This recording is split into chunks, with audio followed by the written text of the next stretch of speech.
زمان إحنا كنا متفقين إن الكدب حرام، النميمة حرام، الغش حرام، صح؟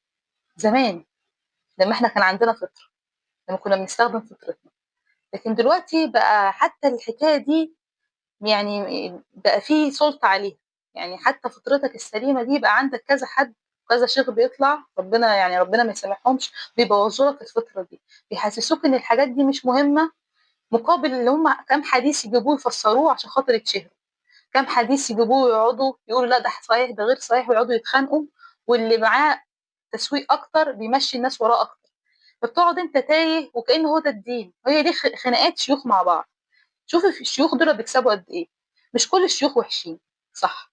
في ناس بتتقي ربنا، وشكر الناس اللي بتتقي ربنا وما يكونش عندها استعداد تطلع اي حديث كده تعمل فتنه بين الناس دي عشان خاطر تتشهر، يعني ويبقى معاها دولارات. انا عارفه بيكسبوا فلوس حلوه جدا، يعني الناس دي فعلا مش تشتري مثلا، بتقول مثلا عمرو دياب بيجيب بيت في لندن، لا الناس دي ممكن تشتري لندن نفسها، يعني هي تقيله بالطريقه دي، يعني فعلا الموضوع بيكسب. فتخيل المكسب الرهيب ده هيقول لك ايه يعني، هيقول لك ايه؟ مش هيطلع لك حديث كده ويجننك بيه وتقعد تقول ايه ده انا كنت غلطان، ده انا اتلخبطت، ايه ده طلع لا ده اضرب مراتي بقى، ده حلال. ايه ده طب اتجوز عليها بقى واخونها بقى، ده حلال. تمام. فانت خلاص يا جماعه دلوقتي انت عندك عقلك، معلش يعني انا عارفه الموضوع ده هيزعلكوا شويه، انت فيك مخك، محدش احسن من عقلك، وربنا اكرمنا بالعقل، وربنا طلب مننا ان احنا نشغل عقلنا، ودايما بيكرر في القران، لو احنا هنقرا بقى قران كتير ونحاول نتدبره ونفهمه، القران دايما بيقول لك ايه؟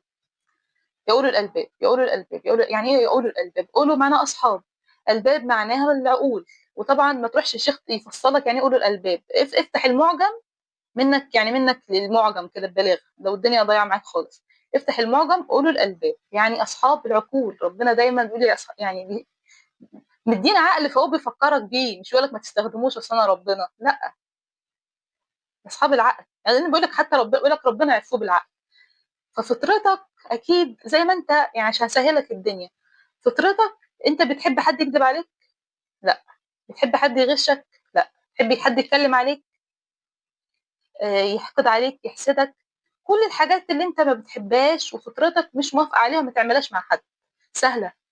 ودي اصول الدين. طب انا دلوقتي حجاب، طب الخصله طلعت، طب مش عارفه اصل الدقن مش عارفه عامله ازاي، دي حاجات يعني ايه، الاحتشام حلو بس الدين له اصول الامان. ما ينفعش الحاجات دي اتعامل معاها ده حرام، وايه ده الخصله طلعت يا خلي بالك، واتقي ربنا يا ابني، والبنطلون بتاعك مش عارف عامل ازاي، واحتشم. احتشام حلو، بس انا بتكلم على فكره تضخيم الحاجه اللي هي يعني فرعيه، والحاجه الاساسيه اللي هي بتقوم عليها حضارات عادي.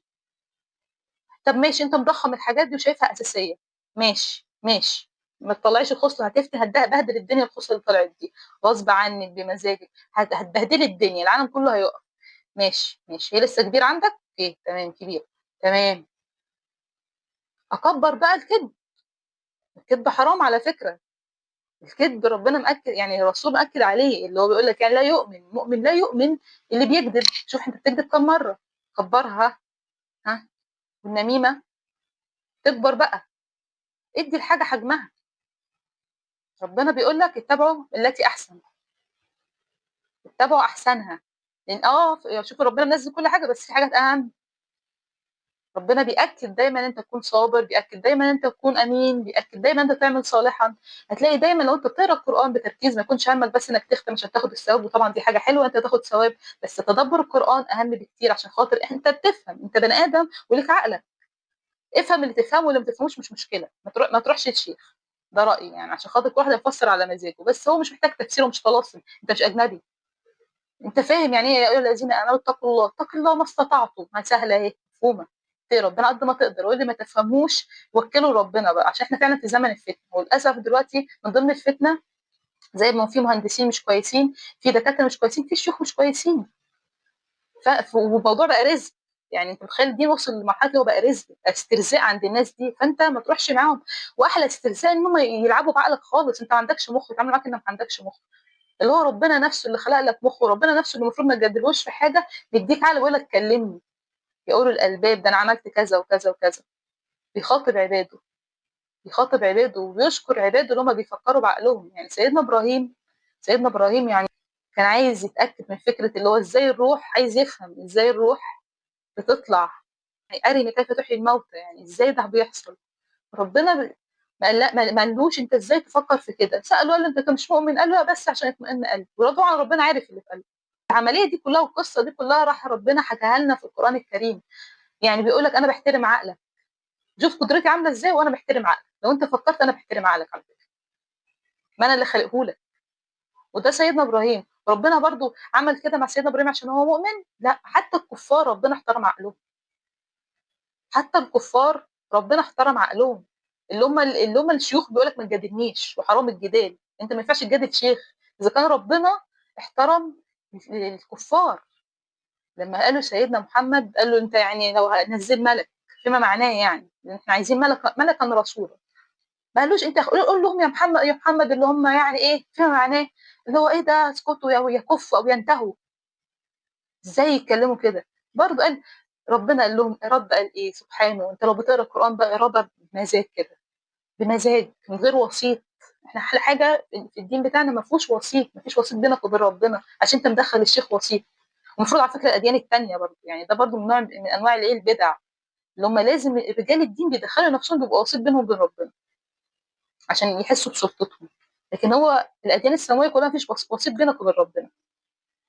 نرجع لموضوعنا، راح قال له ايه؟ قال لو انت لو كنت انت ملك كنت نزلت عليهم ملكا رسولا، لكن انت بشر، فطبيعي لما هنزل هيبقى الرسول ليهم بشر زيهم. هم لو كانوا ملائكه كنت هنزل لهم ملاك رسول. يعني في سوره الاعراف على ما اظن او حاجه كده، يعني برضو حاجه من ضمن الحاجات الحمد لله قريتها بتدبر. فقد ايه انت عظيم يا رب، قد ايه حتى الكفار ربنا يعني انت بالعقل اهو، يديك عقل اقول لك ما تستخدموش. اه في حاجات طبعا اللي هو فيها شورى اللي هو ربنا نزلها وقال لا ما فيش فيها نقاش، ده في احكام معينه في وقت الايه، الوقت اللي هو بتاع الغزوات، والوقت ده ربنا كان بيقول حاجه لا الحاجه دي لازم تحصل، ما فيش فيها كلام. ربنا حكم ربنا على رسوله. لكن بعد كده امرهم شورى بينهم، ما كانوش يقدروا يعملوا الحكايه دي اللي هو فكره يقول لك مش اي حد اتجرأ بعد الرسول يقول لك ده كلامي. وحتى الرسول نفسه كان بيستشير الا في امور معينه، ربنا يقول لا اعمل كده. امور معينه نادر للرسول بس. لكن بعد كده كله بقى كله شورى، مفيش حد تجرأ. ولا سيدنا عمر ما كانش باسمه سيدنا عمر، ما كناش حبيناه، ما كانش ليه الوزن ده كله في الجنه. اللي هو حتى ميت وهو اصلا مش عارف هيخش، شو اعماله كلها مش عارف هيخش الجنه ولا النار. اللي هي لما بتلبس نقاب بتقول الحمد لله اسفه يا دنيتي انا اخترت اخرتي. بكده يعني الدين عندها كده اللي هو ايه ده، خلاص والله انا لبست نقاب خلاص كده وصلي بقى وكده خلاص انا كده تمام. بس النميمه شغاله حرام، هبقى اتوب عليها قريب. كده عادي حرام. سامعين الصوت؟ حرام. حرام كده اللي هو الصوت عارفين ان هو حرام، عارفين. بس بقى النقاب ينزل شويه، النقاب يترفع شويه، مش عارفه ايه، حرام. خصله تطلع مش عارف، حرام. على ما اظن وعلى ما اعتقد في حديث بيتكلم على الفكره دي، بيتكلم ان احنا فعلا هيجي في زمن الحاجات الكبيره هتبقى بالنسبه لنا صغيره زي الاخلاق، والحاجات التافهه هي هنقعد نكبرها ونديها حجم كبير. طبعا انا عارفه ان كل الناس هتهاجمني على الكلام ده، وعارفه ان الشيوخ هيبهدلوا الدنيا على الموضوع ده. ده طبيعي، ده طبيعي بصراحه، مش متفاجئه منه يعني عادي. هتعملوا ايه طيب؟ يعني دي افكاركم لازم تدافعوا عنها، هتعملوا ايه؟ وطبعا دي مش افكار بس خلاص يا رب، ده افكار الاسلام. يعني كده مش يعني انتوا عندكم جرأة وعندكم القدره ان انتوا خايفين حتى تقولوا احنا ممكن نكون مش فاهمين حاجه، بس اسهل حاجه عندكم تقولوا ده الاسلام هي بتشتم فيه. ده ازاي ده اسهل عندكم؟ ازاي انت اسهل؟ يعني انا ممكن اقول مثلا انت مش فاهم، او ممكن اقول مثلا انت يعني مثلا في حاجات معتمد عليها او بتحبها بس حاجات ثانيه ما بتحبهاش، مع ان المفروض الدين حاجه واحده. بس عمري ما هقول لك ايه ده انت بتهاجم الاسلام، عمري ما بحبش حتى اشوفك كده. يعني يعني من غيرتي على الاسلام ما بحبش اشوف مش اي حد يكلمني حاجه اختلف معاه يبقى هو بيكره الاسلام. ازاي؟ ما اقدرش حتى اقولها. ازاي اسهل لك ان انا ايه ده الرسول هو اللي بيقول الحق، ده القران مش انا. عندك قلب تطلع ايه يعني انت مش غلطان بس خد اهو الرسول اهو. وبتقول في ناس بتسير الاسلام والاسلام مش عارفه بيعملوا، مفيش حد بيسير الاسلام ولا بيحط من الاسلام او بيحاول يختزله في معاني تافهه ولا بتقدم ولا بتاخر، وبتخدم بس مصالح ومصالح اللي شغالين معاه غير. وطبعا انا بتكلم هنا عن الناس الكبيره، في ناس يا عيني اللي هو تحتيكوا اللي هم مش فاهمين هو بيعملوا، كل اللي يعرفوه ان هو احنا نتبع الاسلام والشيخ ده 100 100. بس هو لغي لك عقلك، والله لغي لك عقلك. طب مش مصدقني؟ سجل الكلام اللي انت بتقوله، كل حديث انت ماشي وراه سجله وشوف الحديث ده يتغير، يعني سجله، قول انا مؤمن قوي بالحديث ده وهمشي بيه، وفي حاجات معينه مؤمن بيها اللي هو الحاجات اللي هو قايل لك عليها. اغاني بقى، شوف الحاجات دي كلها وجرب، سجل اهو. وجرب كمان كان سنه الموضوع ده يتغير. مش على فكره، مش هيبقى وقت طويل. مؤخرا قالوا الدف حلال على فكره على سيره الاغاني، يعني عشان خاطر اكيد في حد اتزنق، يعني هو في شيخ برضه زنق نفسه دلوقتي عايز مراته ترقص، سوري يعني في الكلام. هيعمل ايه؟ هيعمل ايه؟ هتصرف ازاي؟ وقال له اغاني حرام. ها؟ هتصرف ازاي؟ الدف حلال عشان يطبل لها فترقص بقى. او ودي اخطر حاجه بقى، لما يسمعوا اغاني بعد كده احب الصالحين ولست منهم، يزهقونا بقى ويحضروا حفلات ويقولوا احب الصالحين ولست منهم، ويتفرجوا على رقاصين ويتريقوا عليهم ويقولوا احنا احب الصالحين ولست منهم. في ايه؟ في ايه بجد يعني؟ ايه ربنا.